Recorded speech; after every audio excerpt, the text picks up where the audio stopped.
Hey there, thanks for showing up. I'm Tom Fazio, founder and coach of Weightlessness Training. I'm excited that you decided to spend some time with me today to delve into the three biggest problems with personal transformation and designing lasting change. It's going to be a good one. And at the end of this, I will have an offer for you, but it's just that, an offer, not an ask. If it ain't for you, c'est la vie.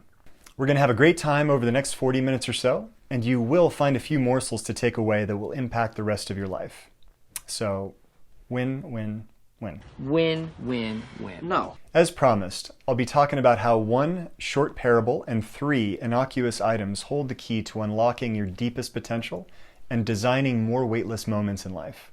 So potent are these three problems/solutions that in the world of self-help, most approaches focus on only one with varying success. Some focus on two and get a little closer to the source. But all three are essential for you to take back control over your growth and performance. Regardless if you've been struggling at personal breakthrough for a while, are a serial learner, or are coaching others through change, there will be something here for you. But first, let me quickly introduce myself so you know I'm not just some madman with a camera who figured out webinars. Weightlessness, my mind-body performance methodology, was born from an experience I had almost 20 years ago in the jungle of Koh Phangan, Thailand, where I set out to integrate the disparate facets of peak performance and martial arts for myself: strength and structural conditioning, flexibility, meditation. Not long after college, with a degree in philosophy and black belts in a couple martial arts, I went to Thailand, hell-bent on tapping my deepest potential, and attempted to reconstruct a lost performance craft by following breadcrumbs I'd seen in films and through personal research.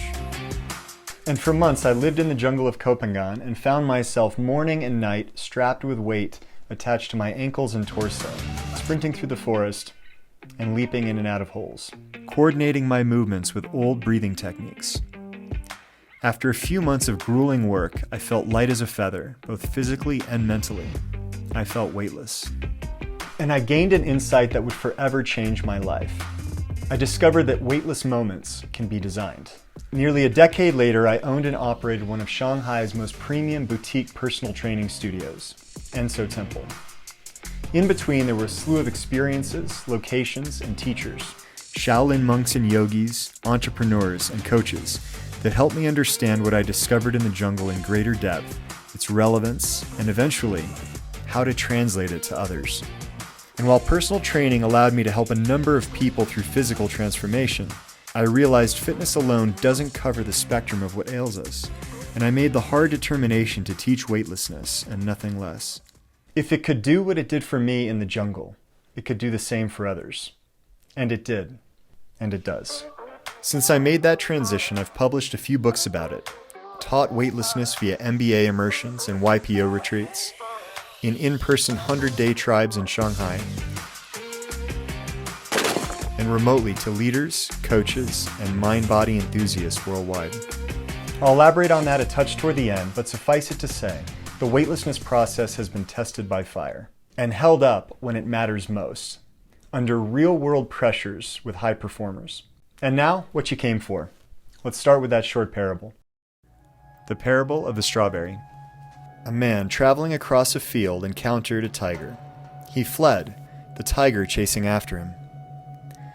Coming to a precipice, he caught hold of the root of a wild vine and swung himself down over the edge. The tiger sniffed at him from above. Trembling, the man looked down to where, far below, another tiger was waiting to eat him. Only the vine sustained him.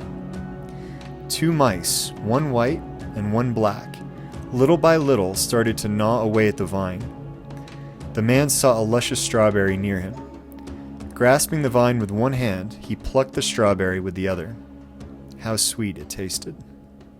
I'm going to let that parable unfold for you over the course of our chat and delve into the three quintessential problems of transformation: the rope, the mirror, and the strawberry.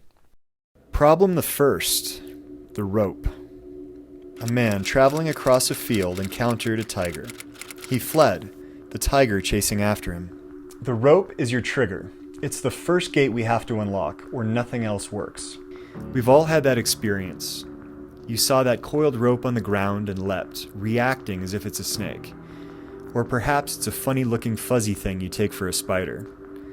Hell, Just a few days ago I was jogging and I passed a fence and a dog barked ferociously. I startled and quickly realized he was secured behind a fence before my nerves returned. Things of this nature happen every day, multiple times a day, in less obvious scenarios, some of which we are conscious of, most of which we're not. They're ghosts in the system, lingering unconscious responses to triggers we haven't fully processed. The reason this is the rope problem and not the tiger problem is because a tiger will indeed rip your face off. A rope will not. But in the time it takes you to recognize that, your biology has already triggered a cascade of physiological responses that narrow your vision, remove blood from your brain and gut, fuel your skeletal muscles, and charge you for battle. Or to run to safety. Or to freeze. For most people, this occurs in small, chronic doses throughout the day, and it cripples one's ability to see clearly, think clearly, and make conscious choices in the interest of your higher self. Stress. To be clear, it isn't the rope, the tiger, or the dog bark that matters here. These all betray a complex nervous system that, in times of stress, hijacks your higher executive functions and generates an impulsive response based in conditioned self-preservation. In instances you're being chased by a tiger, this biological response is a godsend. In instances that aren't life or death, however, an argument with the spouse, impatience with a child, fear of speaking up, these responses cripple your ability to face challenges with all your intelligence and creativity. This is why, all too frequently, we do that focused work on self-improvement to overcome certain patterns of behavior or even to implement new skills. And when we're presented with that same old tired trigger, we revert back to prior coping strategies, seemingly unaware until the smoke clears. How are you to adopt new patterns of thought and action if your biology steals you away from the moment of change? The rope is a problem. Problem number 2. The mirror. 2 mice, one white and one black, little by little started to gnaw away at the vine. The mirror, my dear listener, is, well, you. It's not me, it's actually you. And for my next webinar, the art of breaking up. Okay, seriously. Every day you and I look in the mirror, and what do we see? If we're relatively clean and seeing clearly, we see a version of us that has come to be, in part through genetic dictation, and in part through the choices we make on the daily.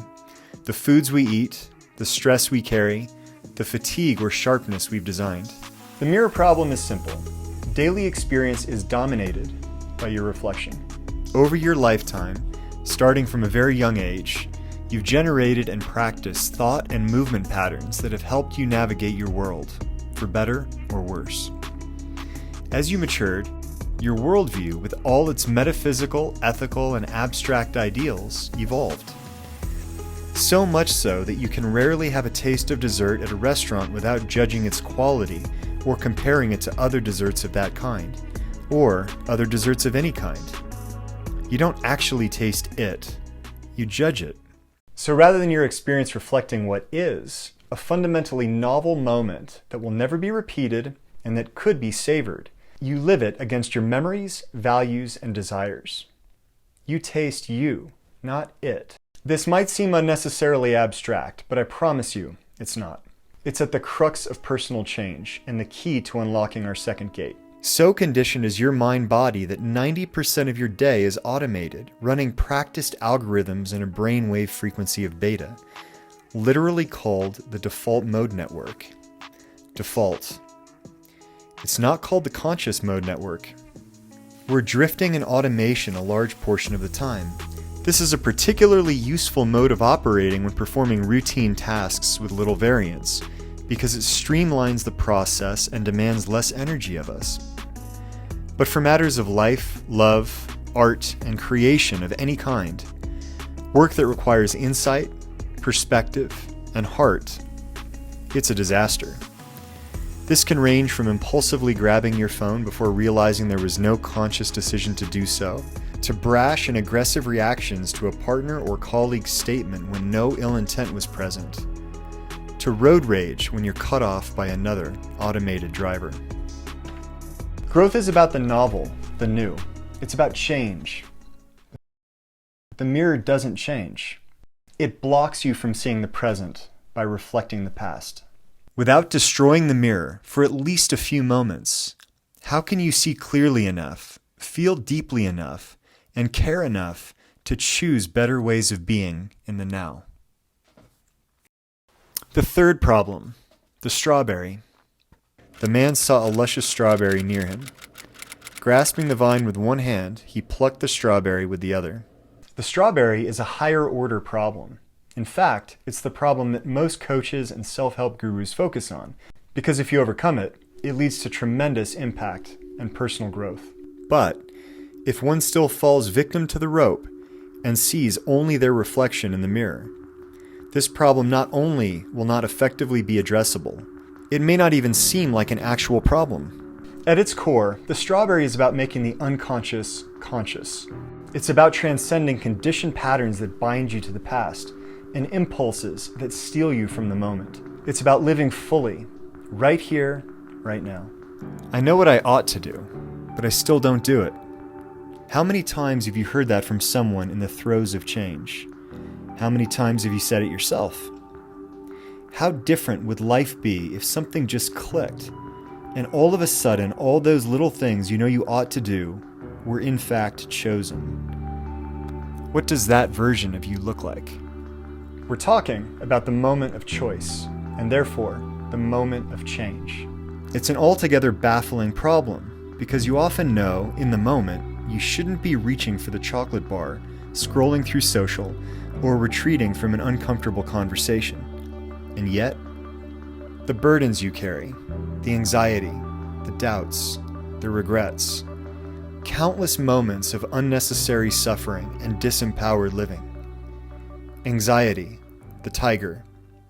Judgment, the mice. Your attention gives life to them, and those states of being cloud your vision, prevent you from seeing the strawberry. But what if you had a simple process, something that empowered you to shift in the here and now? To release those burdens and control those impulses for even a few moments, creating the space to choose with full commitment and acceptance. The space to taste the strawberry sitting right in front of you. Can you not sense the difference in power, focus, and connection? Now, ironically, when faced with that vision, many feel a suffocating responsibility and prefer to choose known knowns, even if they lead to further suffering. For within the rope and the mirror is the familiar. But for those of you watching this right now, that's not you, is it? You're here to answer the call, aren't you? Without tasting the strawberry, there is no lasting change. Now, close your eyes for a moment and imagine a day without these three problems. Without the rope, the unconscious triggers that steal you from the moment before you're even able to process them. Without the mirror, egoistic judgments and desires that may feel comforting, but which prevent clear insight, connection, and presence. And with the strawberry, moments of pure, unadulterated life, moments of passion, power, and presence, moments of weightlessness. Would you feel like there's more space to choose, to change? But how? Now, let's tackle these one by one. Admittedly, you can find isolated solutions for each of these in the world of self-help, but rare is the approach that covers all three with efficient organization and intelligent programming. In theory, the world of fitness addresses the rope problem, the practice of meditation, the mirror problem, and the worlds of somatic coaching, flow, and inquiry meditation address the strawberry. But, as I said at the onset, without conquering all three, we remain victims of habit and thought, doomed to repeat mindless defaults rather than grow into our strongest selves. And so my premise here isn't to analyze all tools relevant to this discussion, which my weightlessness process maps with great precision. I'll come to that shortly. It's to focus on the high-level principles that empower you, regardless of approach, to attack these three problems with focus and clarity. This is where things get juicy. Let's get after them. The rope defanged. Many try to overcome the symptoms of stress by avoiding the rope. Those in the do what lights you up, and if it doesn't feel right, move on camps get this problem completely wrong. This is an attempt to evade the rope by reinforcing the mirror. The effect? It makes you that much more vulnerable when confronted with dislikes and triggers you cannot avoid, which, hate to say it, is part of life. You've got a stronger, more fragile ego without the tools to face conflict. The age-old solution, known by fighters, athletes, and military men alike, is to embrace stress, for it is only through the adding of weight that we truly learn to unburden. One must add weight to unburden. Novice fighters fear getting hit. It's the seasoned fighter who knows he's not made of glass, who's conditioned his body and taken his lumps, that doesn't fear getting hit. He's able to stay in the mix and focus on creative problem solving under pressures that would crater most minds. In that freedom from impulsive retreat is the space to think, feel, and react unencumbered. Now, not everyone is destined for the ring, and that's okay, but the principle holds true, that if you want a problem to feel small, you have to take on bigger challenges. If you want a trigger to have lesser impact, condition your anti-fragile mind-body to handle greater stressors. This isn't just a philosophical aphorism, it's a biological fact. The same nervous system that signals dread before public speaking is the same one deadlifting, or not, in the gym.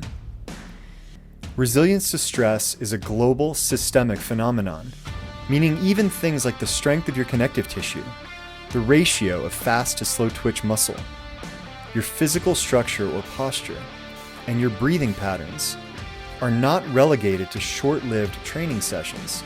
They actually augment the machine and increase your threshold for stress 24 hours a day across all activities. This could be activated, and is by some, by jumping out of airplanes and other forms of extreme thrill-seeking, but not without the ever-present risk of becoming a concrete pancake.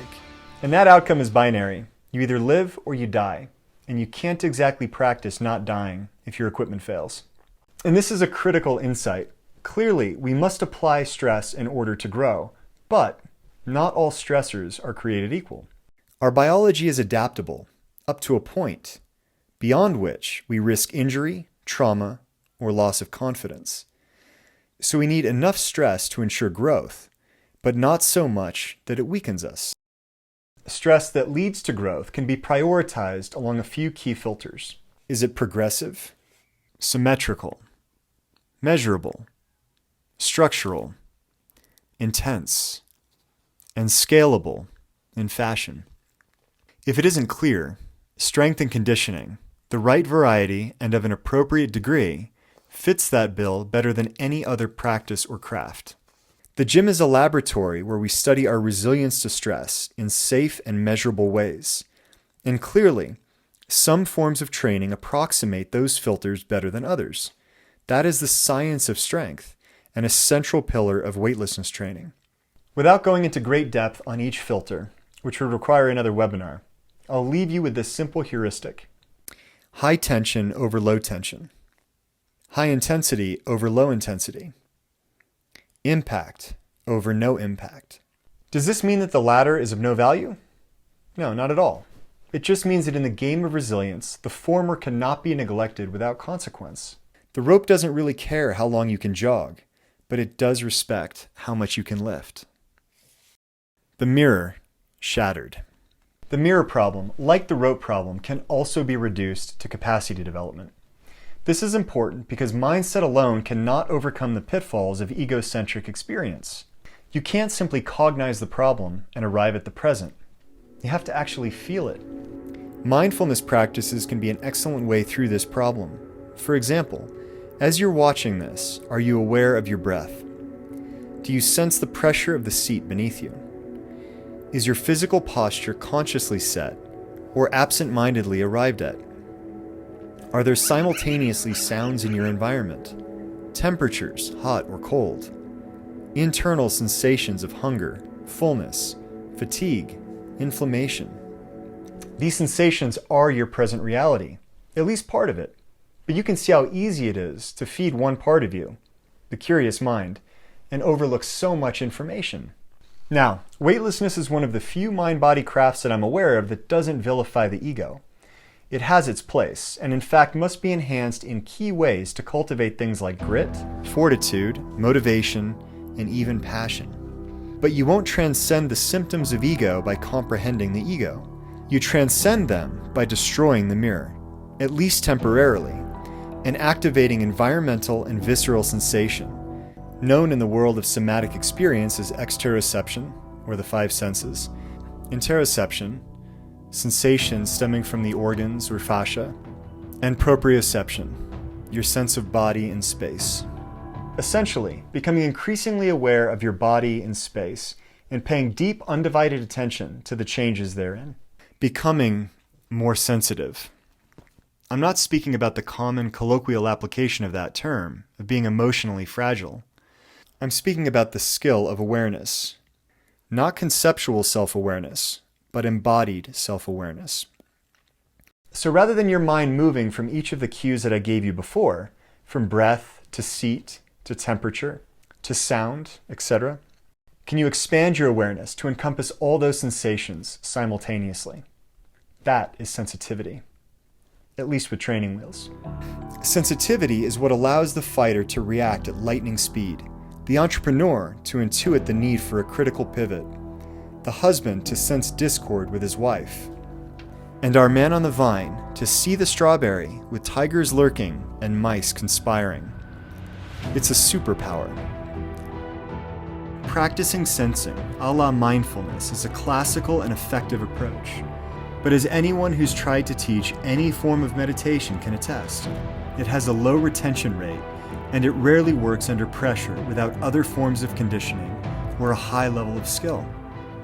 Weightlessness training is unique in that it doesn't leave this all-important capacity to chance, but incorporates practices and meditative metrics that, just like strength training, are measurable, scalable, and progressive.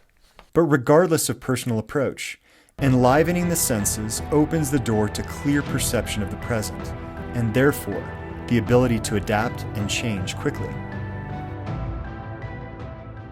Here we've arrived at a critical juncture. We've passed 2 of the 3 gates, and before I move on to number 3, I've got to clear up an all too common misconception about the first 2, namely that they're preferential in nature and can be taken piecemeal. They cannot.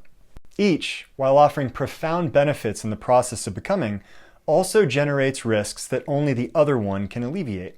I bring this up because I want not only to hit home how important each of these are, but how important they all are together. It's a story of the whole person. It's your story. Embracing stress, while essential for developing resilience, can also lead to a callous, unyielding mind and a tight, rigid body. We've all known that headstrong personality that seems to have schedule, life, and training on lockdown, but seems to be missing something, well, human. I wish for fucking rain when the ending is unknown and the distance is unknown. That's when you know who the fuck you are. Stay hard. And cultivating sensitivity, while essential for seeing without bias, can lead to emotional reactivity and a sense of being adrift, without a stable center. Picture the yogi, intuitive, or energy worker whose channels are clearly open. They're high on life, but don't seem to be grounded. Maybe they lose their shit at the first sign of resistance and repeat the mantra, if it doesn't make you happy, move on. The obvious challenge, or inconvenient truth here, is that stress doesn't make you happy while you're experiencing it. It's uncomfortable, it's confronting, and yet, it is absolutely essential to stimulate the internal adaptations that lead to resilience. And when both are present, resilience to stress and sensitivity to life, we're ready and primed to show up fully to this moment. Neither the body nor the mind are resisting or fleeing connection with the present. We're now ready to choose what we want, right here, right now. We're ready to choose who we are. The nerd in me likes to chart this interesting dynamic thusly. I use this to discuss the relationship between one's depth and quality of training against the volatility of their circumstances. The greater the volatility or stress in someone's life, the greater the effort or training required to reach this critical juncture. where one's capacity for sensitivity exceeds the impact of the stressors in their life. This is a relative and dynamic conversation, which is why weightlessness plots trainee progression along a spectrum that changes with varying skill level, rather than fixed format training solutions that don't vary stress type or intensity. But that too, for another webinar. Let's pass the third gate. The strawberry. Tasted. Which brings me back to our man on the vine. A person who had the resilience and sensitivity to not only flee an immediate threat, but who, when faced with death, saw life before him, and he chose to taste it. I told you in the beginning that this parable would tell you everything that you need to know about peak performance and personal change. I hope it's clear now that it's also your story. Over the years when I've checked in with clients who are familiar with this story, I've often heard them say, "I'm looking for the strawberry," when perhaps they felt a little less than weightless. But here's the rub. The strawberry is always there, perched and present and waiting for you. It's not something to be possessed, processed, or understood. It's something to be tasted, sensed, felt. This may sound easy, but I assure you, it's not. Our man on the vine could have been petrified to die, or regretting whatever decision led him there. He could have been frozen, clutching at the vine. And less obviously, but more importantly, he could have bitten the strawberry without tasting it. Just one of many strawberries in his life, after all, replaying conversations from the morning spat with his wife, stressed out over his career, or simply feeling sorry for himself. When confronted with death, our man chose life. And that's what I want for you. Because this is the part in the play where you move from unconscious pawn to hero protagonist. Where you move from being manipulated by forces out of your control to radical ownership with eyes wide open. You're entering a new world of weapons and friends and causes worth fighting for. Okay, you say, I get the resilience and I get the sensitivity, but in defining moments, how exactly do I apply them? Isn't that the crux of the problem? It is. And while it's not easy, it is simple. To put them together and to show up with full presence, full intelligence, and full commitment, you need a trigger, but the good kind.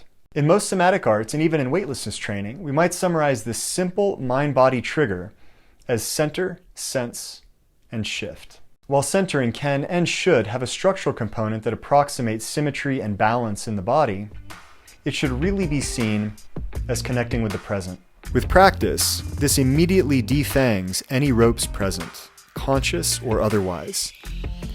Sensing can be taken literally and is a natural expression of the mind being present in the body. Sense your environment, your internal movements, even the origin of your thoughts. And once you've arrived at a momentary state of emptiness, but with your highest faculties present and unencumbered, you can move forward with power and conscious intention. Now, there's a lot more that could be said about how structural centering and sensing help you transcend the conditioned self. And I'd be happy to go there with you down the road, but for our purposes here, this is where the magic happens. This is the space to listen to your child without the need to control them, where you're immersed in a problem at work with full focus, without concern for how you'll be perceived or the outcome, where you're connected and fully aware that your current situation isn't what you want. You feel it through your whole system, but it doesn't scare you. It's just one other piece of immediate information, like the pressure of your seat, the temperature in your room, the depth of your breath.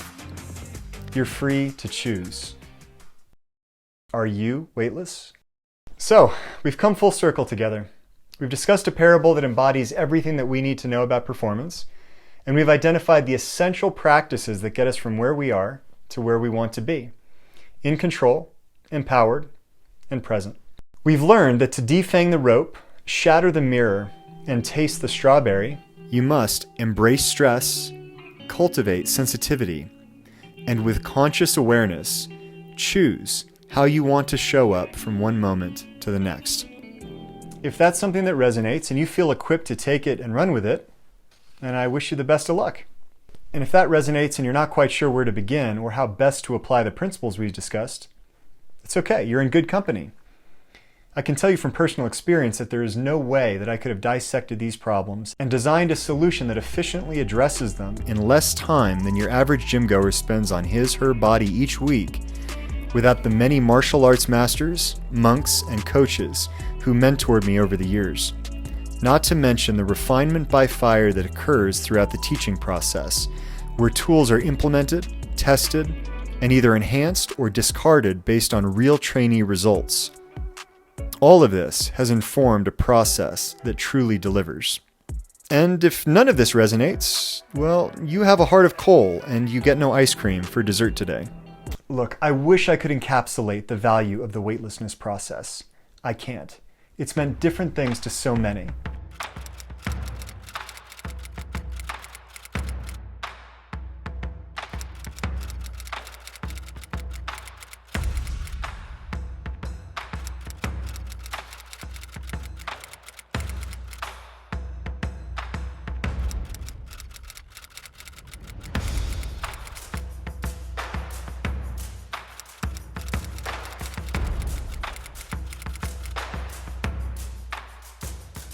Among many, many others that you can view on the website if you so choose. This is a process that designs mind-body transformation, integration, and peak performance in less time than your average gym goer or meditator spends on just their preferred pillar each week. Pillars that you now know are insufficient without the others. So look, no hard sells here today. If there's something here for you, you already know it. And if you feel ready to take action and commit to a focused window of effort that leads to lasting change, where you not only own the results, but you also own the tools and principles of the process, well, I'd love to help you. Which brings me to the what. My signature program is the Weightlessness process, a 3-month mind-body immersion, where you'll not only learn the prime movers of transformation and the weightlessness model of performance, but you'll acquire every resource needed to pass the 3 gates that we discussed and design more weightless moments in life. In the weightlessness process, we journey through 3 phases of development. In phase 1, we hit the prime movers of transformation, nutrition and strength.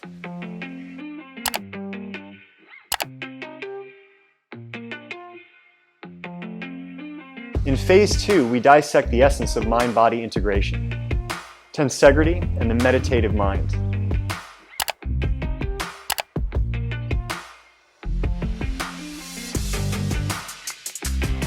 In phase 3, we complete the circle with a return to source, realizing the scope of performance for all of us is in the power of conscious, active living, and not in grand achievements alone. In this phase, we discuss breath control and energy cultivation, and accessing present, weightless moments in the everyday stuff of life.